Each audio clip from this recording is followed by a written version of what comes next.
had an ACL and PCL surgery, and then I instantly ripped my ACL again, and I got that fixed, and then I ripped it again, and then I got that fixed again. So, and then I just took some time off and just really tried to let it heal properly and stuff. And so I'm trying to do what my doctor's telling me nowadays. Right now, I'm just trying to get my old stuff back and just trying to take it easy and not push it so hard, because that was my problem in the past, is I pushed it too hard when I was trying to come back from my injury, and I'd mess my knee up again. So I'm just kind of taking it easy and letting my skills come back as they come back, you know.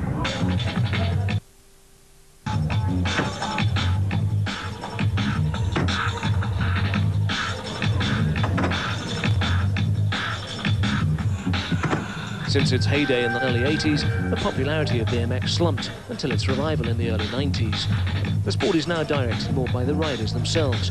It gets more media exposure than ever, and its popularity outside of its roots in the US is still growing. It seems like the progression of the sport is worldwide right now and growing fast and steadily. So I think that it's probably second to America, just only because there's not as many organized competitions, you know, and there's not as many gathering places like you have here, you know.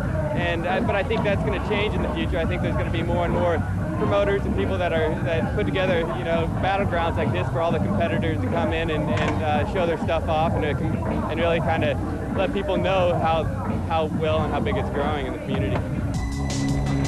Just come back from a long layoff with injury. Competed this year at the X Games, took a 7th in that. Getting back to the old condor height.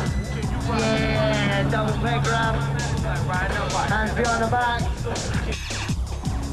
Yeah, no hands, top side 1 footer. Yeah, Matt.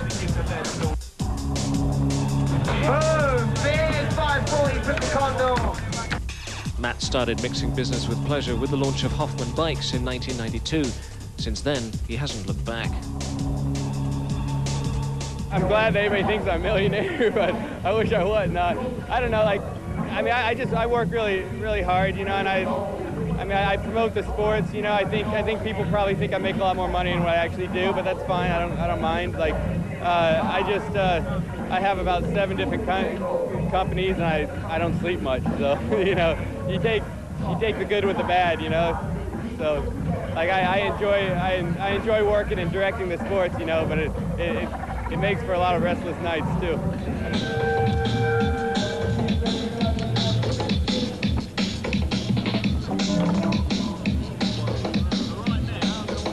Globally, the state of the sport, I think, is, God, I hate to say it, but it's pretty mainstream. I mean, it's becoming up there with, you know, I see a lot of kids riding around, working on their skills of riding bikes about as much as I see them trying to play football and stuff, you know. So I think, you know, it's interesting. It's a great alternative to structured athleticism, you know, and something so positive that it's just gonna keep rising fast.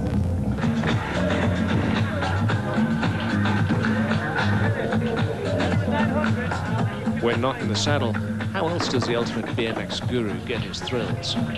I do a lot of skydiving. I do a lot of base jumping. Like I like stuff like that.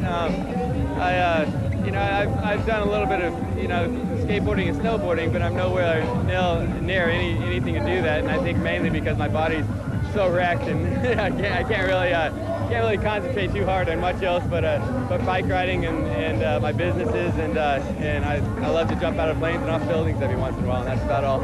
I live once, you know, and I live with no regrets. I live day by day. I'll just keep doing what I do until I'm not interested in doing it anymore. And right now, it's my life, it's my passion. I love it. So I can't tell you. I'll do it as long as my mind and body work together.